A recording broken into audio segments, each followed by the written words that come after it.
Randall Robinson, the author of Makeda. I'm here tonight to talk about my new novel. It's the story of love for a grandmother for a grandson, a love between a man and a woman, and the love of black people, our people, for themselves and for our people. It's a story of history and what we have accomplished over the ages, 1,000 years often before the birth of Christ. And so it's a novel of love and history and family and accomplishment and struggle, and I hope you will enjoy it. Thank you so much for coming. My name is Pamela Pinnock, and I'm the Events and Marketing Manager here at Busboys and Poets. And we are so honored to have back at Busboys and Poets Randall Robinson. He lives with his wife, Hazel, in St. Kitts, West Indies. Please join me in welcoming Randall Robinson. Thank you so much.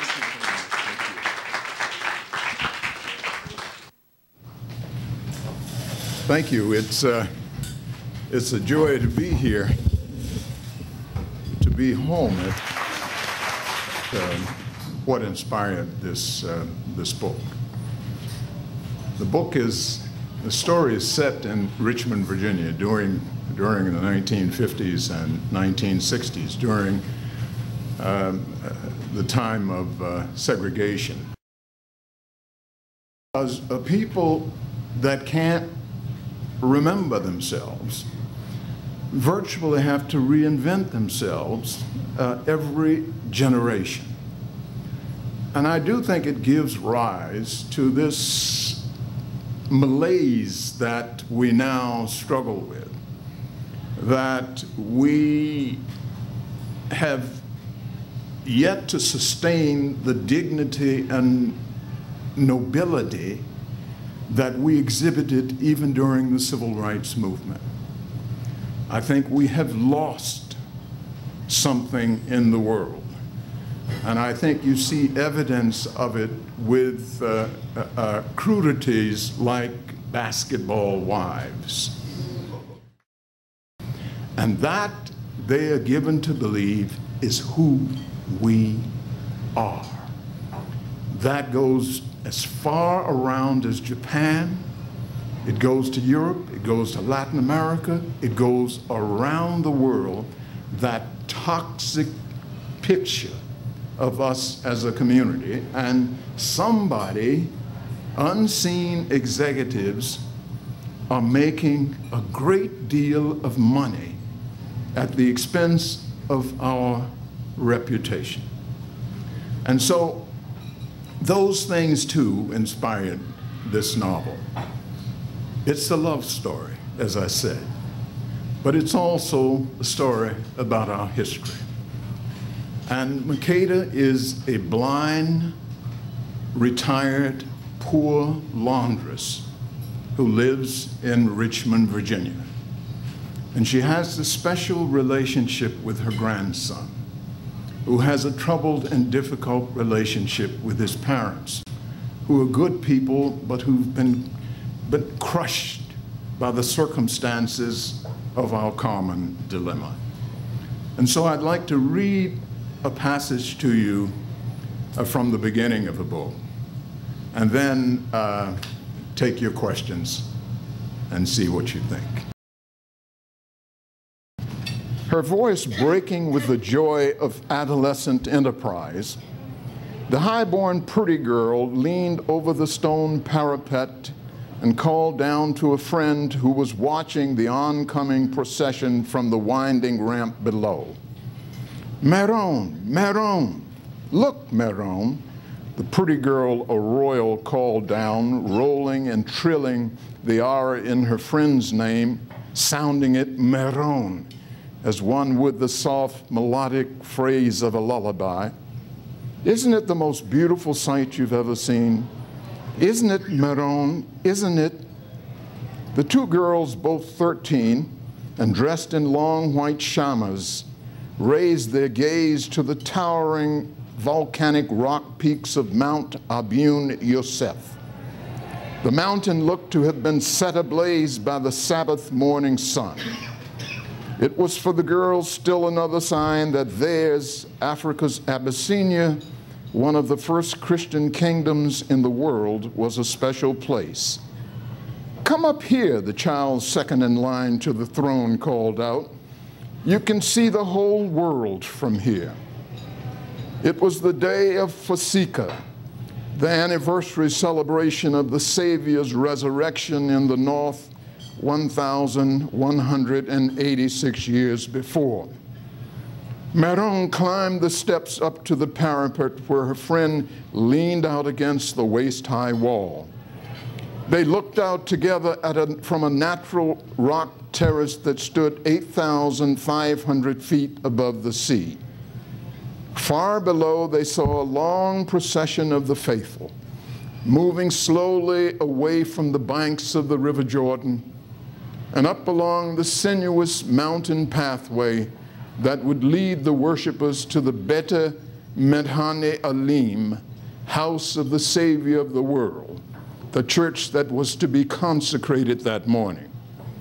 The church was one of 11 recently completed on the authority of King Lalibela.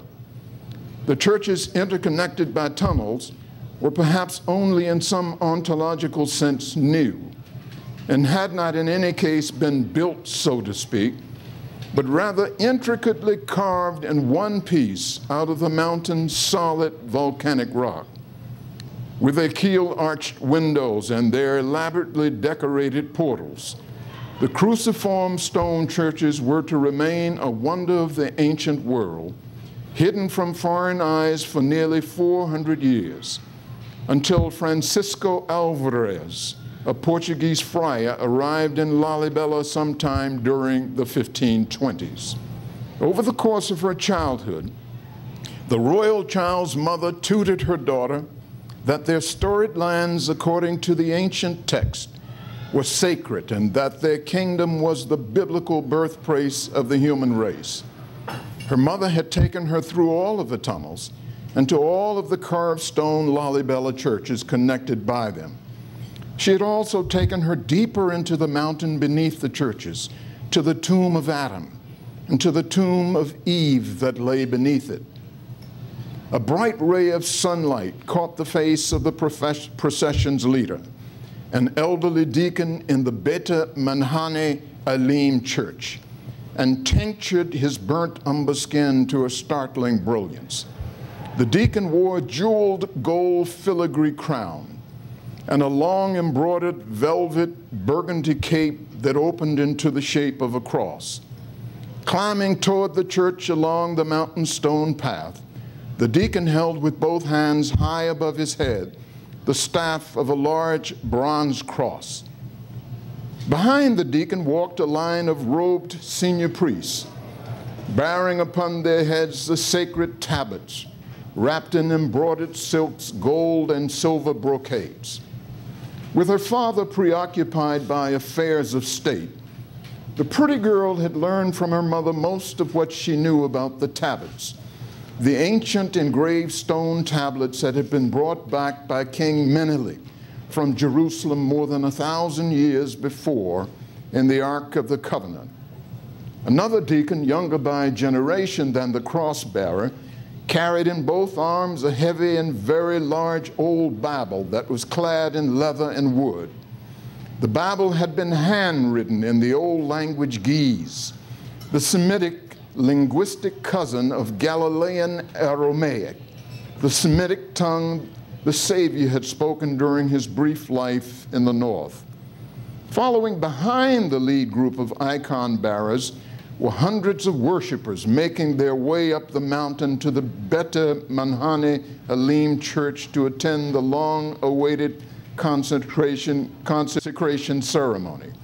The two girls watched mesmerized by the eddying sea of colors, robes and capes and crowns and exquisitely worked bronze crosses swimming upward towards them under the brightening sun, their nostrils filled with the bouquet of frankincense and myrrh and spent upon the soaring mountain cairns by swinging bronze censers.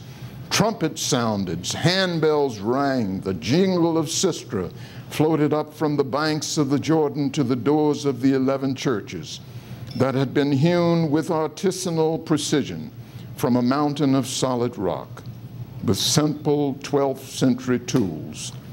The awe-inspiring project, the work of 1,000 hands, had taken 24 years to complete.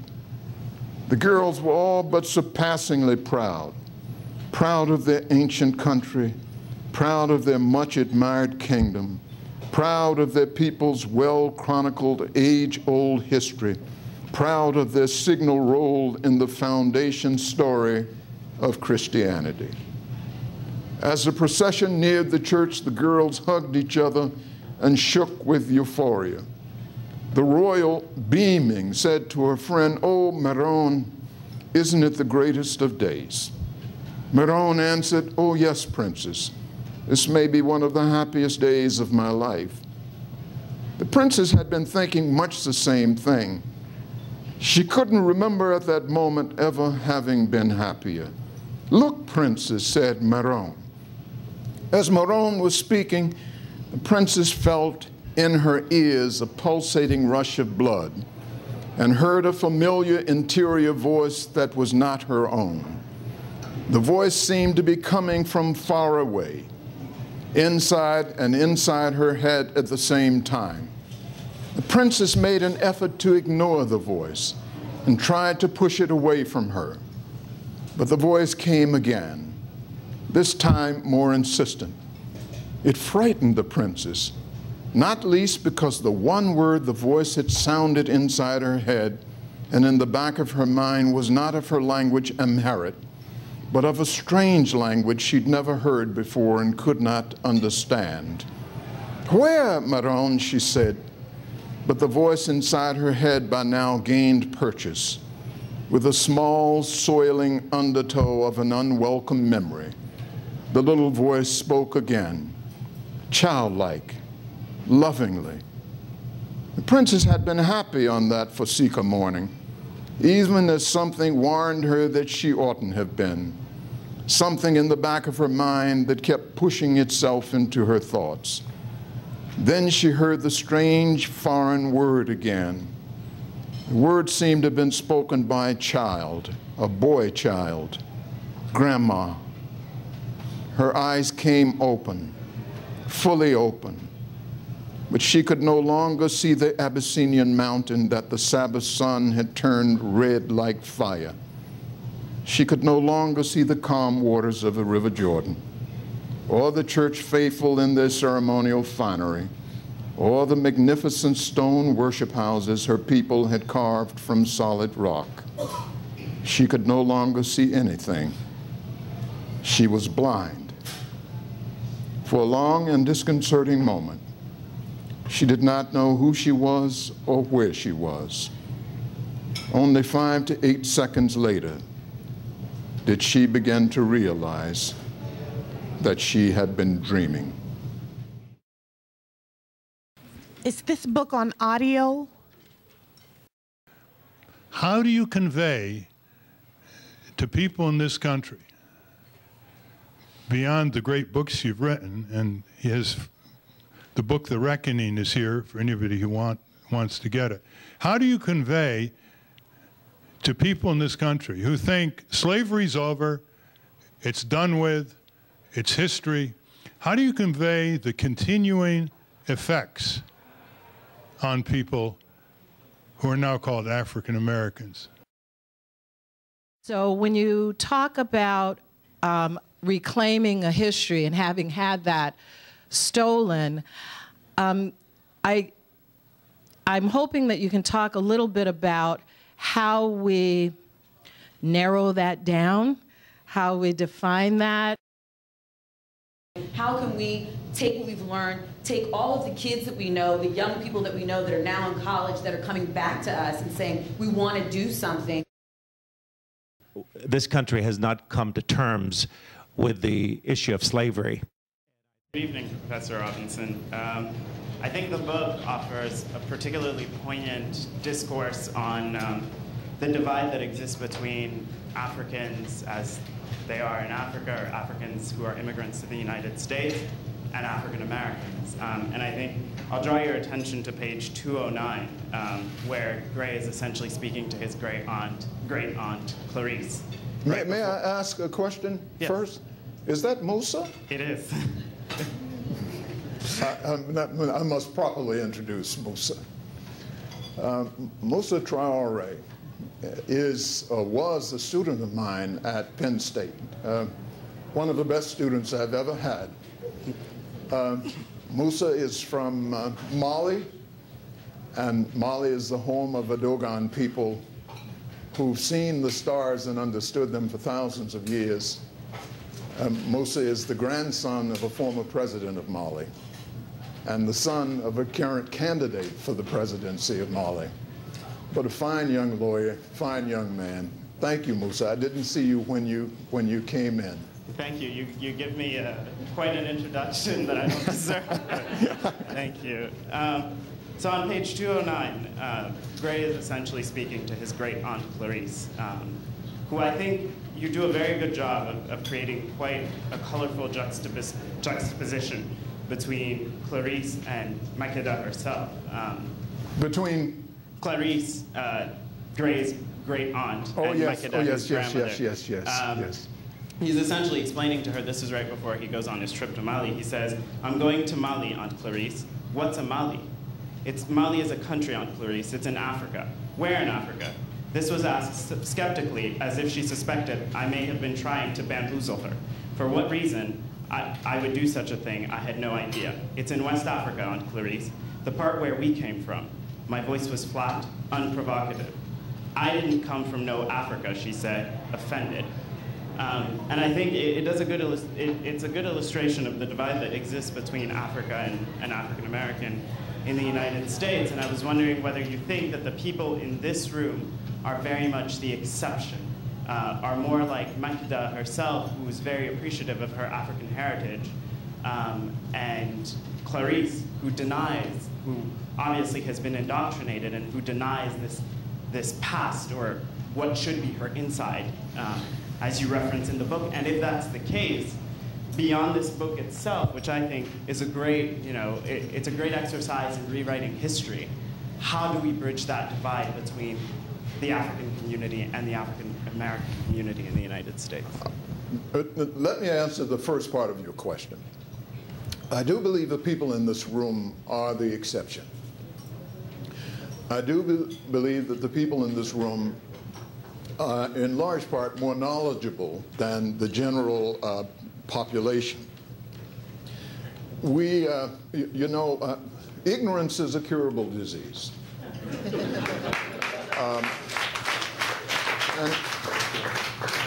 And you can't know what you haven't been given a chance to know.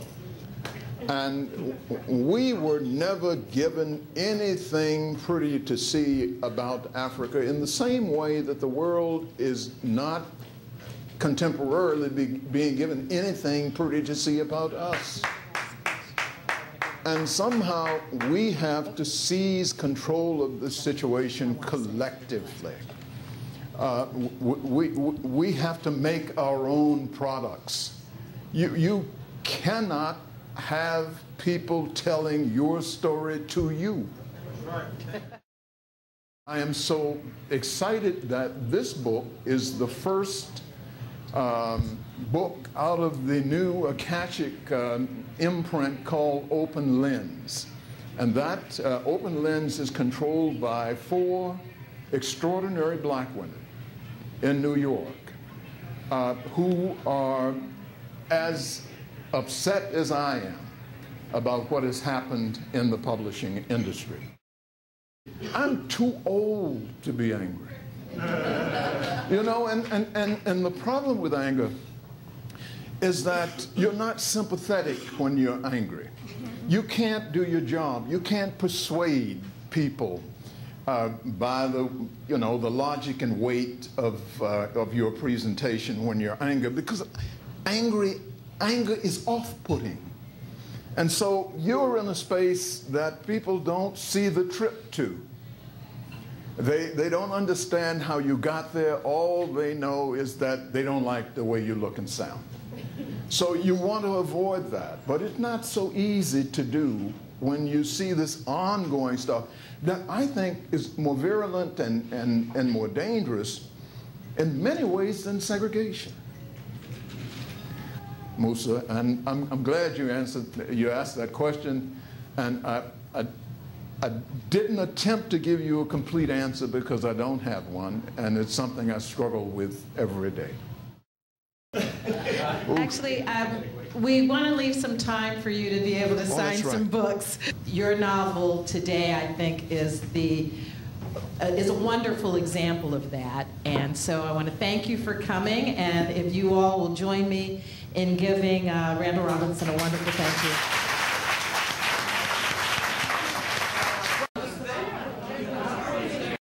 I think a book like this is really important to sort of contextualize African American history.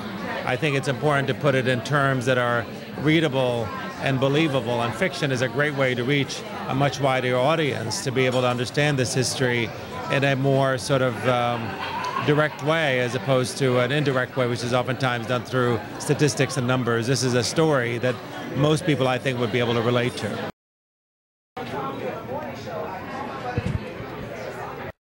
The effect that it had on me, I am a descendant of those from the Caribbean via Central America, so I related very seriously with what Mr. Robinson said, especially today. He gave little terms about brought up see and things like that that I can absolutely relate to.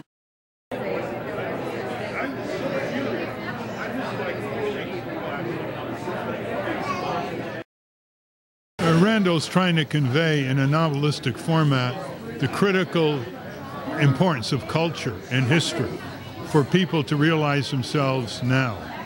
And I think he's done that in nonfiction, and now he's doing it in fictional form. And I think that it will reach even more people in this format with this touching love story, sense of discovery, sense of realization. And I hope people read the book.